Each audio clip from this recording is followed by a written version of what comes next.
Kaugnay po ng planong back to zero sa voter registration ng COMELEC at iba pang issue. Nakasalang po sa Balitang Hali si COMELEC Chairman George Garcia. Magandang umaga at welcome po sa Balitang Hali. Magandang umaga po Sir Rafi, Ma'am Connie. Magandang umaga po sa ating mga kababayan. Okay, hindi po ba magiging napakatrabaho at dagdag gastos pa ang planong back to zero sa voter registration? Kailangan ho bang lahatin? Alam niyo po Ma'am Connie, kasi alam niyo paulit-ulit at lagi na lang sa bawat eleksyon, kahit hindi eleksyon, lagi may akusasyon na nakakaboto ang patay. Bakit nakakaboto yan? Hindi naman taga dyan yan. Bakit napakadaming registration yan, double, multiple registration, at such other issues patungkol sa registration. Ang sinasabi natin, kami po, lagi namin patuloy at lagi namin sinasabi, hindi naman po, walang problema ang list of voters natin. Ay sinasabi ng iba na wala yung mga pangalan namin, yung pangalan nalipat talaga ng presinto.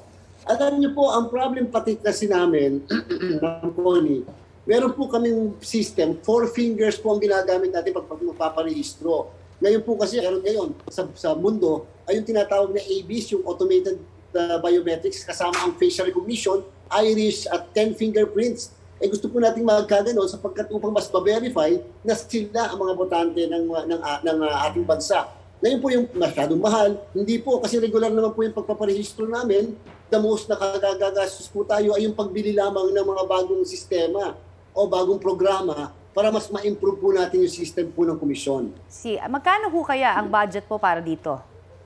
Ang aming pong estimate, 1.1 billion pesos. Sadyang hindi po ito malaki kukumpara kung tayo ay yung ginagamit natin, yung ating pong nagagastos pag nagpaparehistro tayo. Ngayon po yung claim din po, Ma'am Connie, na sinasabi ng iba, baka naman bakit naman isang buwan lang? Pwede pong 2 months, pwede pong 3 months. Amin po, nagbibigay lang po kami, Ma'am Connie, Sir Rafi, ng suggestion sa ating kongreso. Hindi pa naman po final yon. Nasa kongreso pa rin po ang final say. At least po, pagdating sa 2028 elections, at least wala pong masasabi ang iba na madubi yung listahan. Naku, pabor sa ibang kandidato yung listahan na yan. Naku, sigurado yung listahan na yan ay ang alam mo na kung sino mananalo.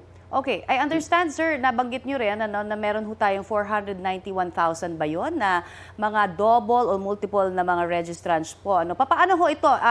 Ito ho ba kabilang dito yung mga registration ng mga overseas voters natin at persons deprived of liberty na?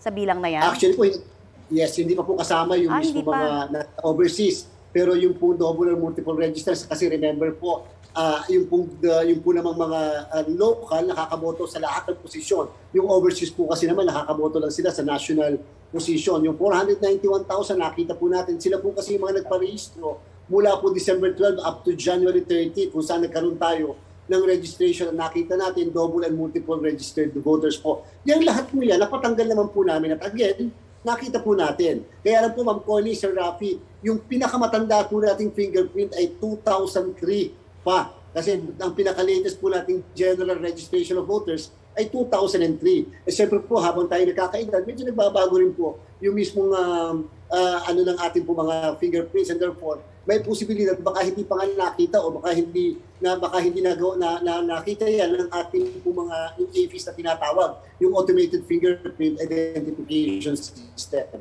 Okay. Maiba naman po ako, ano yung update sa resolution ng COMELEC na pag-disqualify sa Smartmatic na maging service provider sa 2025 automated election system? Una po, Sir Rafi, Ma'am Connie, kami po ay nagkaroon na ng kasunduan, kami po ay nagkaroon ng napakalawak at napaktual at iba pang issues. At sa kasalukuyan po, Ma'am Connie, Sir Rafi, ito po ay may desisyon na umiikot sa lahat ng mga miyembro ng komisyon. Any moment from now, Ma'am Connie, Sir Rafi, maaari po mailabas siya ng komisyon. At sana po ito ay makapagpaayos ng ating electoral process sa ating bansa. At the same time, ito po naman, lagi namin kinukonsider kung ano ang para sa bayan at ano ang para sa mga mamamayan at sambayan ng Pilipino. Opo. Chairman, very briefly, ano po bang basehan sa disqualification? Baka pwede niyo pong maipaliwanag. Actually po, yung po namang yung na-file na petition for disqualification, kine-question yung integridad ng results, kine-question yung integridad mismo ng kumpanya na pinapadisqualify po nila at yung mga issues na nakapaligid daw po doon sa mismong kumpanya at yung kanilang pagpaparenta sa atin at pagbenta ng mismo mga makina. So more or less, yan po yung kabuuan ng mga issue at siyempre sa bandang uli, ang gusto nila, wag na mag-participate yung Smartmatic sa ating pong halalan o sa ating pong procurement. At naging maayos naman po yung naging talakayan namin ng hearing.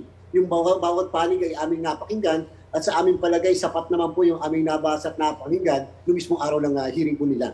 Okay, abangan po namin yung resolusyon na yan. Maraming salamat po sa inyo. Maraming salamat po, Sir Rafi Mongkoni. Mabuhay po kayo. Si Comelec Chairman George Garcia.